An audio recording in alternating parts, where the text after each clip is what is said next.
Hey folks, it's Grant over at Local Cooling Farms. I just wanted to go over this area that we seeded with beans and sorghum. So these are the beans. They're doing really well. It has been dry here. Normally we get a lot of rainfall. It's just been so spotty.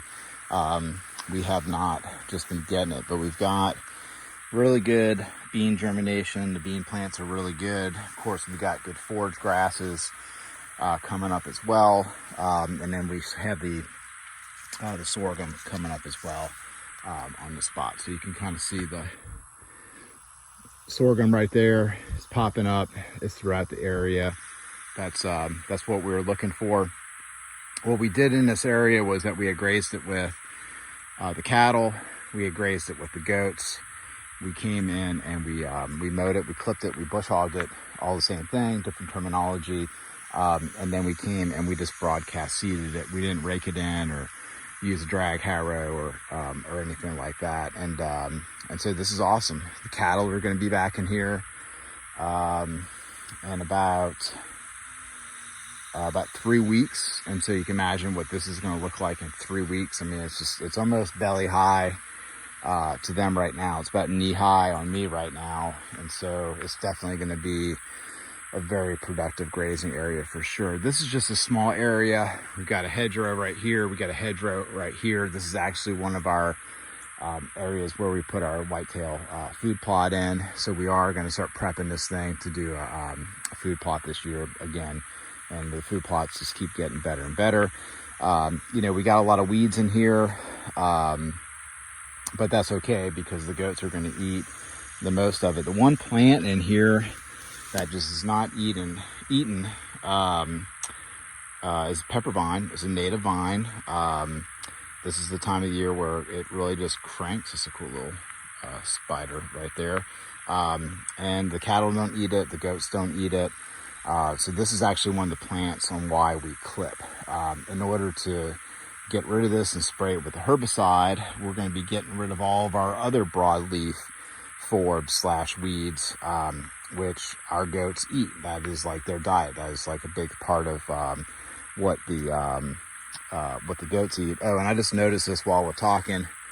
I don't have any trail cameras up right now, but we see that we've got some nipping going on. So I'm sure we have deer rolling through. No problem. The other weed that's coming up a lot this time of the year is this dude. It's chamber bitter. It's the bane of many people's existence, but our cattle and our goats eat it. They love it. They actually tear it up. They can't get enough of it. And so again, if we sprayed for the pepper vine, we'd be killing the chamber bitter, which is a naturalized, non-native plant. And it's naturalized. There's nothing that we can do about it, right? And then walking through here, we've got Chinese tallow, another naturalized, non-native, general pain in the ass, shrub tree. Actually can get into a very large tree, but the goats fight over this stuff. So the goats are going to get after this. And like I said, we're going to come in and we're going to mow it. And so, so we definitely have deer running through here. I'm seeing a lot of the higher leaves nipped off for sure. So that's good. That's good. That's what we wanted to see. I'm sure some does with some fawns getting pretty fat in here. And then we're going into this other part of the field right here. We got really good bean germination. Hopefully it's gonna, like I said, hopefully it's gonna rain. So where these beans don't die on me. I'm seeing, okay sorghum germination up in there. But this was the trial with the sorghum. We've done the beans for years. The beans work, no question about that. It was the first time that we added the sorghum. So I'm seeing sorghum popping up in a couple of different areas, and I'm happy with that. That's fine. Again, we used feed grade sorghum. We did not buy a sorghum with a guaranteed germination rate. So we just paid whatever it was we got by the ton, like 12 cents, by the ton, and we got 3 tons of it. Worst case, we just put it into the feed with the hogs and stuff. No big deal. So this field is, this also, we were just over there on the other side of this hedgerow. All of this is is going to be ready to graze, no problem. Again, the cattle aren't going to be over here for about, 2.5 weeks. And so, and you can see all this pepper vine growing up amongst that. You can see all that fluffiness right there is all pepper vine. It kind of is what it is. We were going to control it with clipping. It's going to produce a lot of organic matter. It is a native. I'm sure there's insects that host on that plant.